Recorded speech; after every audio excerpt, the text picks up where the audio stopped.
میں یقین سے کہہ سکتا ہوں کہ اگر محمد وآل محمد پر درود بھیجنے کے یہ 10 فوائد آپ جان لیں تو محمد وآل محمد پر درود بھیجنا آپ کے زبان کا ورد بن جائے گا۔ یہ 10 فوائد کیا ہیں؟ آئیے دیکھتے ہیں۔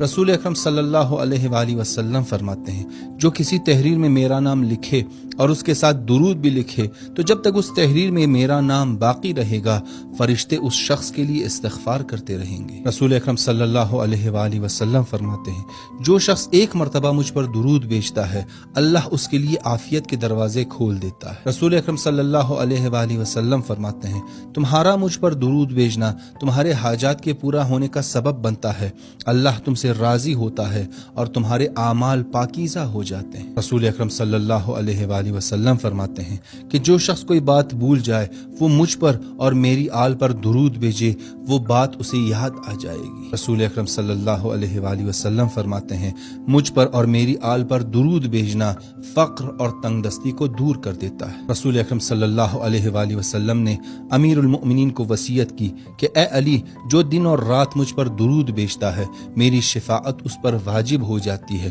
ہر چند اس کے گناہ بڑے گناہوں میں سے ہو۔ رسول اکرم صلی اللہ علیہ وآلہ وسلم فرماتے ہیں کہ درود بھیجنا قبر کو نورانی بنا دیتا ہے اور قیامت میں سب سے بھاری عمل درود بھیجنا ہے۔ رسول اکرم صلی اللہ علیہ وآلہ وسلم فرماتے ہیں کہ جو شخص ہر روز مجھ پر 1000 مرتبہ درود بھیجتا ہے وہ شخص اس دنیا سے جانے سے پہلے جنت میں اپنا مقام دیکھ لے گا۔ امام رضا علیہ السلام فرماتے ہیں کہ جو شخص اپنے گناہوں کے کفارے کی طاقت نہ رکھتا ہو وہ محمد وآل محمد پر درود بھیجے، یہ درود بھیجنا اس کے گناہوں کو جھاڑ دیتا ہے۔ اور رسول اکرم صلی اللہ علیہ وآلہ وسلم فرماتے ہیں کہ جو شخص محبت اور شوق کے ساتھ ہر دن مجھ پر 3 مرتبہ درود بھیجے گا اللہ اس کے گناہوں کو اسی دن یا اسی رات کو معاف کر دے گا۔ یہ ویڈیو دوسروں کے ساتھ ضرور شیئر کریں، ہو سکتا ہے آپ کے ایک شیئر کرنے سے محمد وآل محمد پر درود بھیجنا کسی کے زبان کا ورد بن جائے۔